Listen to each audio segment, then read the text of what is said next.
আসসালামু আলাইকুম। I news বাংলার আন্তর্জাতিক সংবাদে স্বাগতম। ভিডিওতে একটি লাইক দিন এবং আপনি কোন জায়গা থেকে ভিডিওটি দেখছেন সেটি কমেন্টসের মাধ্যমে জানিয়ে দিন।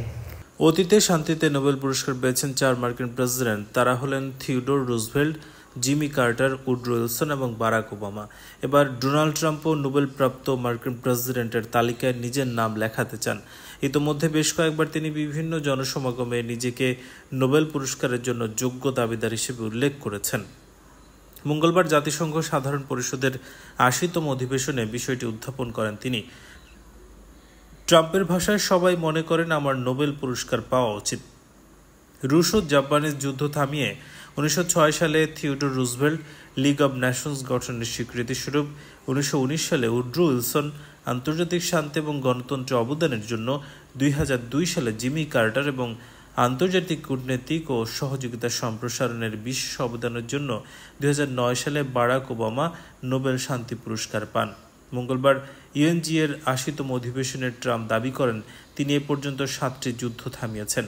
এর আগে মধ্যপ্রাচ্যে তার বিশেষ দূত স্টিভ উইটকফ একই কথা বলেছেন। ট্রাম্প যেসব যুদ্ধ থামানোর দাবি করে থাকেন সেগুলো হলো আর্মেনিয়া এবং আজারবাইজানের দীর্ঘ ৪ দশকের দ্বন্দ্ব নিরসন, চলতি বছর থাইল্যান্ড কম্বোডিয়ার সংঘাত নিরসনের চুক্তিতে যুক্তরাষ্ট্রের অবদান, আফ্রিকার ২ দেশ রুয়ান্ডা এবং কঙ্গোর মধ্যে চলতি বছরের শুরুর দিকে শান্তি স্থাপনে ভূমিকা, ইরান ইসরায়েলের মধ্যে ১২ দিনের যুদ্ধ থামানো এবং সাম্প্রতিক ভারত পাকিস্তানকে চুক্তিতে আবদ্ধ মিশর ইথিওপিয়ার মধ্যে ১ যুগ ধরে চলা অচল অবস্থার অবসান ঘটানো এবং সার্বিয়া কসোভোর দ্বিপাক্ষিক লড়াইয়ের ইতি টানায় অবদান।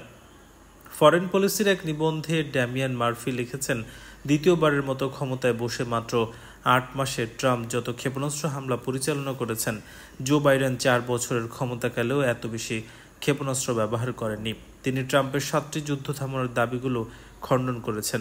এতে তিনি প্রমাণ করেন যুদ্ধ থামানোর দাবিগুলো সারবত্তাহীন এবং অযৌক্তিক, অর্থাৎ পুরোপুরি শান্তি স্থাপনের ট্রাম্প আসলে অপারগ। মার্কিন প্রেসিডেন্ট ডোনাল্ড ট্রাম্প বিভিন্ন অঞ্চলে শান্তি চুক্তির দাবি করলেও বাস্তবে এগুলো কার্যকর হয়নি, বরং অনেক ক্ষেত্রে পরিস্থিতি আরও খারাপ হয়েছে। নাগোর্নো কারাবাখে আর্মেনিয়া আজারবাইজান চুক্তি বাস্তুচ্যুতের নিরাপত্তা নিশ্চিত করতে ব্যর্থ হয়েছে, বরং মার্কিন কোম্পানির অর্থনৈতিক স্বার্থকে প্রাধান্য দেওয়া হয়েছে। কঙ্গোতে M23 বিদ্রোহীদের সহিংসতা বাড়ছে, জুলাই অন্তত ১৪০ বেসামরিক মানুষ নিহত হয়েছেন। ট্রাম্পের চুক্তিতে কোনো প্রয়োগ বা দায়বদ্ধতার ব্যবস্থা নেই। ভারত পাকিস্তানে ট্রাম্প শান্তির কৃতিত্ব দাবি করলেও ভারত তা অস্বীকার করেছে, যা যুক্তরাষ্ট্র ভারত সম্পর্কে টানাপোড়েন তৈরি করে। বলকানে কসোভো সার্বিয়া বিরোধ এখনও মীমাংসিত হয়নি। ট্রাম্পের ওয়াশিংটন চুক্তি কার্যত অচল। থাইল্যান্ড কম্বোডিয়ার সীমান্তে যুদ্ধবিরতির পরও সংঘর্ষ এবং হতাহতের ঘটনা ঘটেছে, সেখানে ট্রাম্পের উদ্যোগকে লোক দেখানো বলা হচ্ছে। এদিকে তিনি ৭টি যুদ্ধ থামানোর কথা বললেও বর্তমানে সবচেয়ে গুরুত্বপূর্ণ গাজা ও ইউক্রেনের রক্তপাত এখনও থামেনি। গাজা যুদ্ধ চালিয়ে যেতে ইসরায়েলকে শর্তহীন অস্ত্র দেয়ায় সংঘাত আরও বেড়েছে। ইউক্রেনেও যুদ্ধ অব্যাহত। নোবেল পাওয়ার জন্য ট্রাম্পের প্রচারণা নতুন নয়। ২০১৯ সাল থেকে এ পর্যন্ত তিনি বিভিন্ন জাতীয় এবং আন্তর্জাতিক প্রোগ্রামে জনসাধারণ, দলীয় ব্যক্তিবর্গ বা নানা দেশের নেতাদের সামনে নিজেকে নোবেলের দাবিদার বলে উল্লেখ করেছেন। ইতোমধ্যে ডোনাল্ড ট্রাম্পকে ১২ বার নোবেল শান্তি পুরস্কারের জন্য মনোনয়ন দেওয়া হয়েছে। সর্বপ্রথম দেওয়া হয় ২০১৮ সালে। সে সময় ২ নরওয়েজিয়ান আইন প্রণেতা তাকে মনোনয়ন দেন। এরপর ২০২০ সালে, ২০২৪ এবং সর্বশেষ চলতি বছর ইসরায়েলের প্রধানমন্ত্রী বেনিয়ামিন নেতানিয়াহু, কম্বোডিয়ার প্রধানমন্ত্রী হুন মানেত এবং পাকিস্তান তাকে নোবেল শান্তি পুরস্কারের জন্য মনোনয়ন দেন। ইসরায়েলের প্রধানমন্ত্রীর বিরুদ্ধে গাজায় গণহত্যার দায়ে আন্তর্জাতিক অপরাধ আদালত গ্রেপ্তারি পরোয়ানা জারি করেন। একজন আসামি আরেকজন ব্যক্তিকে, যিনি গাজাকে জাহান্নামে পরিণত করার ঘোষণা দিয়েছেন, নোবেল পুরস্কারের জন্য মনোনয়ন দিয়েছেন, এটা নিয়েও নানাবিধ প্রশ্ন রয়েছে। নতুন এক জরিপে দেখা গেছে যুক্তরাষ্ট্রের প্রতি ৪ জনের মধ্যে ৩ জনই মনে করেন প্রেসিডেন্ট ডোনাল্ড ট্রাম্প নোবেল শান্তি পুরস্কারের যোগ্য নন। ওয়াশিংটন পোস্ট এবং ইপস পরিচালিত এই জরিপে ১১ থেকে ১৫ সেপ্টেম্বর পর্যন্ত যুক্তরাষ্ট্রের ২৫১৩ জন অংশ নেন। ফলাফলে দেখা যায় ৭৬% অংশগ্রহণকারী মনে করেন ট্রাম্প নোবেল পুরস্কারের যোগ্য নন, ২২% বলছেন তিনি যোগ্য। রিপাবলিকান ভোটারদের মধ্যে ৪৯% ট্রাম্পকে যোগ্য মনে করলেও সমান সংখ্যক ভোটার তাকে অযোগ্য বলছে। দলের ভেতরে এ বিষয়ে দ্বিধাবিভক্ত মতামত রয়েছে।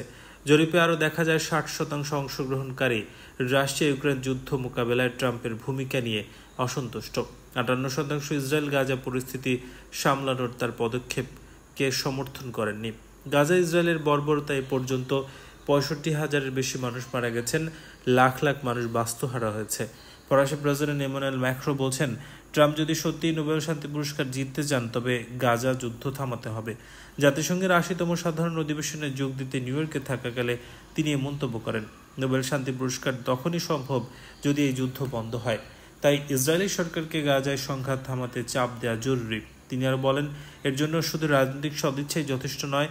যদি গাজা শহরে যুদ্ধ চলতে থাকে, যদি সেনারা আজও সামনে এগিয়ে গিয়ে সাধারণ মানুষকে হত্যা করতে থাকে, তবে আমরা নিশ্চুপ থাকতে পারি না।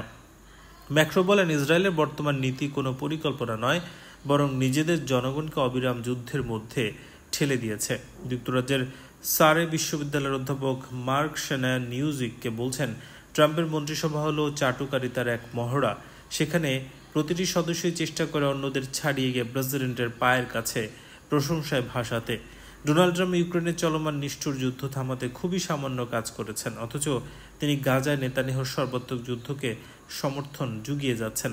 এই বিশেষজ্ঞ আরও বলেন, নোবেল বিশ্বের বিভিন্ন রাষ্ট্রসমূহের মধ্যে মেলবন্ধন এবং ভ্রাতৃত্ব প্রতিষ্ঠা করায় অবদানের জন্য নোবেল দেওয়া হয়, অথচ তার আমেরিকা ফার্স্ট নীতি এর সম্পূর্ণ বিপরীত। দ্য গার্ডিয়ানে প্রকাশিত এক চিঠিতে ম্যালকম গ্রোস নামের একজন লিখেছেন, যুক্তরাষ্ট্রের সবচেয়ে বেশি কূটনীতি বিমুখ এবং অশান্তিপ্রিয় প্রেসিডেন্টের মতো একজনকে নেলসন ম্যান্ডেলা, দালাই লামা এবং মার্টিন লুথার কিং জুনিয়রের মতো পুরস্কারপ্রাপ্তদের সঙ্গে যুক্ত করা হাস্যকর। ওই চিঠিতে ট্রাম্পের একটি ছবি ব্যবহার করেছেন দ্য গার্ডিয়ান। ছবিটির ক্যাপশন, তিনি মনোনীত হয়েছেন, এটি তেমন গুরুত্বপূর্ণ না, হিটলারও মনোনীত হয়েছিলেন।